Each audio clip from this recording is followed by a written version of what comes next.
آه.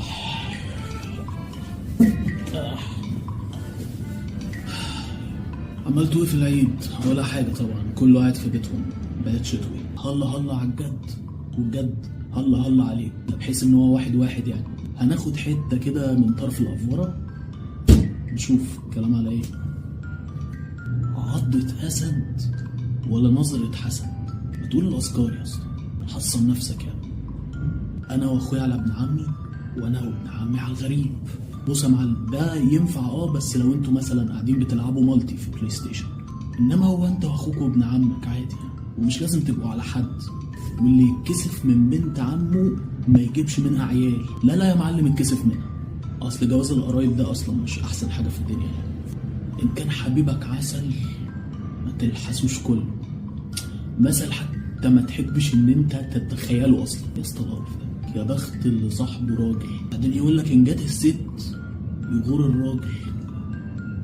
ما ترسلك على بره يعني، على الاقل نبقى عارفين احنا موقعنا فين في العلاقه المنيله دي. يا مصر لو ميلك صلصه ما يكفيش الكوسه اللي فيكي يعني. ده بصراحه مع حق. الايد اللي تتلوي منها اقطعها يا عم، تسيبها تتلوي ارحم. تقطعها ليه؟ الله، انتوا مين او حالكوا بالخيالات المريضه دي؟ الباب اللي يجيلك منه الريح سد واستريح. حبيبي اقفله، جايلك منه ريح فواكب مفتوح صح كده؟ اقفله. هتسده ليه؟ اقفله عادي، وبعدين ابقى افتح واقفل الباب براحتك يعني. اربط الحمار مطرح ما يحب صاحبه. بعدين بقى تطورت وبقت اربط الحمار مطرح ما يحب الحمار. احنا واضح ان احنا شخصنا الامور لما كبرنا شويه، في ان انت كل علاقتك بالحمار ولا بلاش اقول يلا. واللي يعوز العسل يتحمل قرصه والله. طب ما اللي يحب العسل عادي ممكن يروح يجيبه من امتنان ولا من ازيس ولا من اي حد بيبيع عسل. قرصه وانا ده داخل اجيبه من يا بلاد. انا امتى هكبر واطول النخل واقدر؟